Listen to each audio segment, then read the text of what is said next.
மக்கள் நலன் என பேசிக் கொண்டிருந்த ஒரு மாநிலத்தில் காக்கை, குருவி, யானைகளின் நலன் குறித்தும் பேச்சை துவங்கினார் அந்த தலைவர்.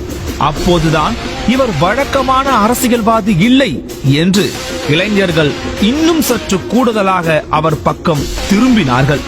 கதர் சட்டை, வெள்ளை வேட்டி என மேடையில் தலைவர்கள் தோன்றிய ஒரு மண்ணில் ஜீன்ஸ் பேண்ட், கருப்பு சட்டை என மேடையில் முழங்க துவங்கினார் அந்த தலைவர். பொதுவாக அரசியல் கட்சிகள் பொதுக்கூட்டத்துக்கு ஆள் சேர்க்க வேண்டும் என்று ஒவ்வொருவராக சேர்த்து கூட்டம் கூட்டிக் கொண்டிருக்கையில் சீமான் பேசுகிறார் என்றாலே கூட்டம் கூடுவது, அதுவும் ஆயிரக்கணக்கான இளைஞர்கள் கூடுவது கடந்த 50 ஆண்டு கால தமிழக வரலாற்றுக்கு கொஞ்சம் புதியதுதான்.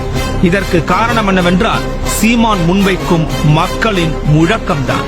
மேடையில் பேசுவதோடு நின்று விடாமல் தமிழகத்தின் ஏறத்தாழ அருகி போன பனை மரங்களை மீட்டெடுப்பதில் தன் தம்பிகளோடு கைகோர்த்தார் சீமான். தமிழகம் முழுவதும் உள்ள ஏரிக்கரைகளும் குளக்கரைகளிலும் பனை விதைகளை நட்டார். வனப்பகுதிகளில் விதைப்பந்து வீசுவதையும் ஊக்கப்படுத்தினார்.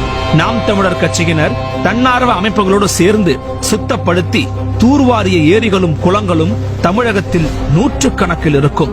இன்றைய தலைமுறை இளைஞர்கள் சாதி மத வேறுபாட்டை கடந்து தமிழர்களாக நிற்கிறார்கள் என்றால் அதற்கு சீமானின் பங்கும் முக்கியத்துவம் வாய்ந்தது. இந்திய அரசியல் வரலாற்றில் பெண்களுக்கான 33% இடஒதுக்கீடு பேசுபொருளாகவே இருந்து வருகிறது. அப்படி வழங்கப்பட்டாலும் சில மாநிலங்களில் உள்ளாட்சி தேர்தலில் மட்டுமே கடைபிடிக்கும் ஒரு முறையாக இருக்கிறது. இதற்கெல்லாம் சட்டம் இயற்றித்தான் சாதிக்க முடியும் என்று கருதப்பட்ட ஒரு நிலையில் 2019ஆம் ஆண்டு நாடாளுமன்ற தேர்தலில் தமிழக தொகுதிகளை 50% ஆண் வேட்பாளர்களுக்கும் 50% பெண் வேட்பாளர்களுக்கும் ஒதுக்கீடு செய்து ஆண் பெண் சமம் என்பதை நிறைவேற்றி காட்டியவர் சீமான். இந்தியா முழுவதும் உள்ள எந்த அரசியல் கட்சியும் செய்திராத விஷயத்தை சீமான் சாதித்து காட்டினார்.